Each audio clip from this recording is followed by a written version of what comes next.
लालची होली रंग वाली। खिलौने ले लो, खिलौने, बच्चों के लिए खिलौने।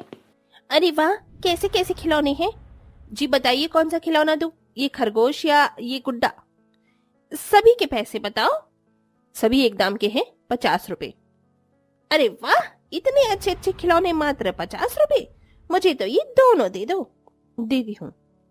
वैसे शोभा जी, आपके जैसे खिलौने वाली नहीं देखी है, जो इतनी मेहनत भी करती है और साथ ही चीजों के रेट भी इतने कम रखती है। वो औरत शोभा की तारीफ करते हुए वहां से चली गई। शोभा एक खिलौने बेचने वाली थी। वो बहुत सीधी सादी सी औरत थी। शोभा बहन, ये बच्चों की गाड़ी कितने में दी है? ये पूरे 80 रुपए। 80? पहले तो तुम्हारे सामान का दाम एक ही था, बस 50 रुपए। अब दाम बढ़ गए हैं क्या? वक्त के साथ तो कुछ भी एक जैसा नहीं रहता, और वैसे भी अब मैंने थोड़ा सा और बेहतर सामान लाना शुरू कर दिया है, तो अब मैं 50 वाला माल नहीं रख रही हूँ। अच्छा, ये लो। कोई नहीं, क्या 20-30 रुपए का मुंह देखना। बहन, दे दो ये गाड़ी। अच्छा जी। शोभा के ग्राहक लगे बंदे थे, पर लोगों ने उसकी तारीफ कर करके उसका इतना चढ़ा दिया दिमाग कि अब शोभा के मन में लालच आना शुरू हो गया था। शोभा के साथ साथ उसका पति कभी कभी खिलौने बेचने आता था, लेकिन उसके मन में लालच नहीं था। शोभा, मैंने तुमसे मना किया कि सामान के दाम मत बढ़ाओ। लालच किसी भी सूरत में अच्छा नहीं है। अजी, मैंने बस थोड़े से दाम बढ़ाए हैं। मार्केट में तो सालों से यही रेट चल रहे हैं। मैं लालच नहीं कर रही हूँ, दुकानदारी ऐसे ही होती है। तुम्हें तो कुछ समझाना ही बेकार है। किशोर अपनी पत्नी के धीरे धीरे लालची हो जाने की वजह से परेशान था। अब जाकर शोभा इतनी ज्यादा लालची हो चुकी थी कि उसने बाजार के आगे अपने सामान के रेट 3 गुना कर दिए थे। बहन, ये बॉल कैसे दी है? भाई साहब, पूरे 150 रुपए। इतनी महंगी?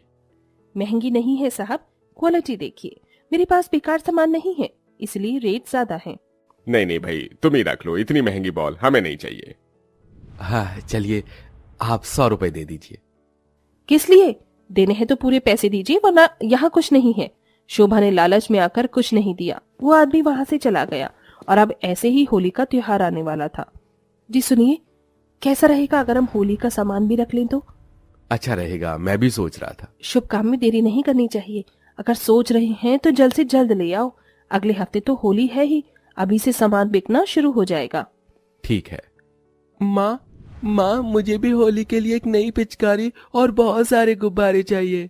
और माँ, मुझे भी लाल, पीला, हरा, नीला, गुलाबी और बैंगनी सारे रंगों से होली खेलनी है। अरे अरे, इतने सारे रंग पता भी है कितने रुपए के आएंगे? और पिचकारी और गुब्बारे भी कोई फ्री की चीज नहीं है। कैसी बातें कर रही हो शोभा? हम अपने बच्चों के लिए अब क्या होली का ये चंद सामान भी नहीं खरीद सकते?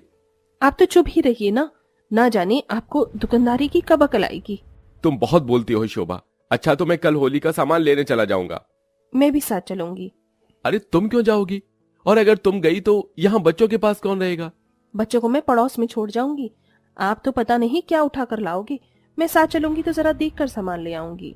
शोभा ने भी किशोर के साथ जाने की जिद पकड़ ली। फिर क्या था, अगली सुबह ही दोनों पति पत्नी शहर के लिए रवाना हो गए, जहाँ शोभा ने किशोर को एक भी अच्छा किस्म का सामान नहीं खरीदने दिया। देखो शोभा, मैं ये वाले रंग ले रहा हूँ। ये एक पैकेट 30 रुपए का है। इसे हम 40 का बेच देंगे। आपने आज कहावत सच कर दी कि भैंस के आगे बीन बजाने से कोई फायदा नहीं है। क्यों, क्या हुआ? ये 30-30 के रंग के पैकेट ले जाकर क्या अपनी रोजी रोटी खत्म करवानी है? चुपचाप ये 10-10 रुपए वाले पैकेट ले लीजिए। शोभा, होली खुशियों का त्योहार है। सभी लोग खुशी के रंग में नहाते हैं, और इस रंग के ऊपर साफ साफ लिखा हुआ है कि ये होली खेलने का नहीं है, क्योंकि इसमें बहुत केमिकल्स है। ये रंग सिर्फ रंगोली वगैरह बनाने के लिए ठीक है। अब रंगोली बनाओ या चेहरे पर लगाओ, क्या फर्क पड़ता है तो दोनों रंग ही ना। इन्हें खोलकर बेचेंगे। ये 10 रुपए में 500 ग्राम है। हम इन्हें 50 में 500 ग्राम बेचेंगे तो होगा ना 2 गुना 3 गुना ज्यादा फायदा। तुम्हारी नीयत खराबी से भी हद है शोभा।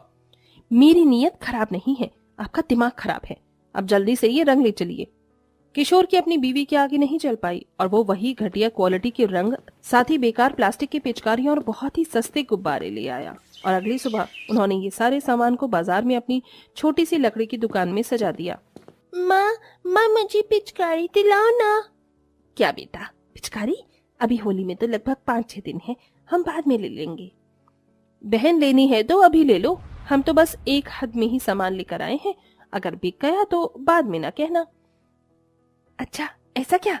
तो दे दीजिए, कल को क्या पता कहीं ना मिले और बच्चा रोता रह जाए। कितने की है ये पिचकारी? मात्र 100 रुपए। 100 रुपए? हाँ जी। इसमें ऐसा क्या है जो ये इतनी महंगी है? बहन, इसकी तो प्लास्टिक वगैरह भी सब हल्की लग रही है। जो भी है बस यही है।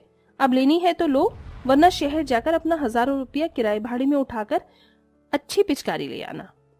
अब इन सब झंझट में कौन पड़े। बहन लाओ, यही पिचकारी दे दो। शोभा ने एक सस्ती और छोटी सी पिचकारी को भी ऊंचे दामों पर बेचा।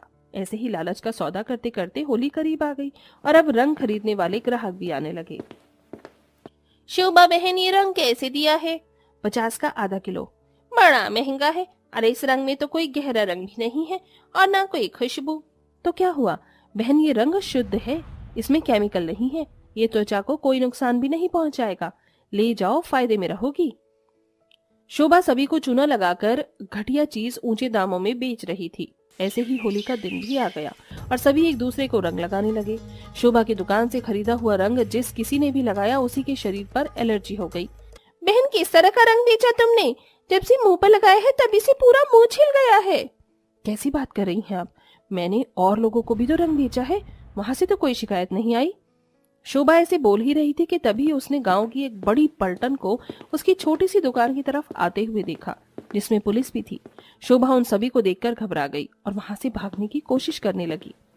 रुक जाइए, 1 मिनट। क्या ये छोटी दुकान आपकी है? जी हाँ हाँ, मेरी ही है। आपने लोगों को क्या बेचा है मैडम? सभी लोग इस अजीब सी एलर्जी से घिर गए हैं। हमें आपकी दुकान की तलाशी लेनी है। जी। शोभा ने डरते डरते पुलिस को अपनी छोटी सी दुकान की तलाशी लेने भेज दिया। तलाशी लेते हुए पुलिस को घटिया रंगोली के कलर के पैकेट शोभा की दुकान में मिल गए, जिन्हें देखकर पुलिस शोभा पर भड़क उठी और सारे ग्राहक भी गुस्सा करने लगे। शोभा जी, आपकी शोभा तो बड़ी फीकी निकली। आपको लोगों को रंग के नाम पर जहर बेचने और हजारों लोगों का त्योहार खराब करने के जुर्म में सजा सुनाई जाएगी। आप थाने चलिए। पुलिस, नहीं ऐसा मत करना। मेरे तो छोटे छोटे बच्चे हैं, मेरे बिना मेरे बच्चों का क्या होगा? एक इंसान के नाते मुझे माफ कर दीजिए। मैं वादा करती हूँ कि आगे से कभी घटिया किस्म की चीज नहीं बेचूंगी। मैडम, ऐसे हाथ जोड़ने से कुछ नहीं होता है। साथ थाने तो चलना ही होगा, तभी कुछ हो सकेगा। शोभा सर झुकाकर थाने गई। किशोर भी साथ ही था। एड़ी चोटी का जोर लगाने के बाद शोभा की सजा माफ हुई। जो कुछ भी उसने लालच में कमाया था वो सब कुछ उसकी सजा माफ करवाने में चला गया। ऊपर से पूरे गांव के सामने बेइज्जती अलग हुई। लेकिन आज की घटना के बाद से शोभा ने कभी लालच न करने की कसम खा ली थी। अब पूरी ईमानदारी से किशोर ही खिलौने बेचता था और अब सब कुछ ठीक था। इसीलिए तो कहते हैं कि लालच बुरी बला है।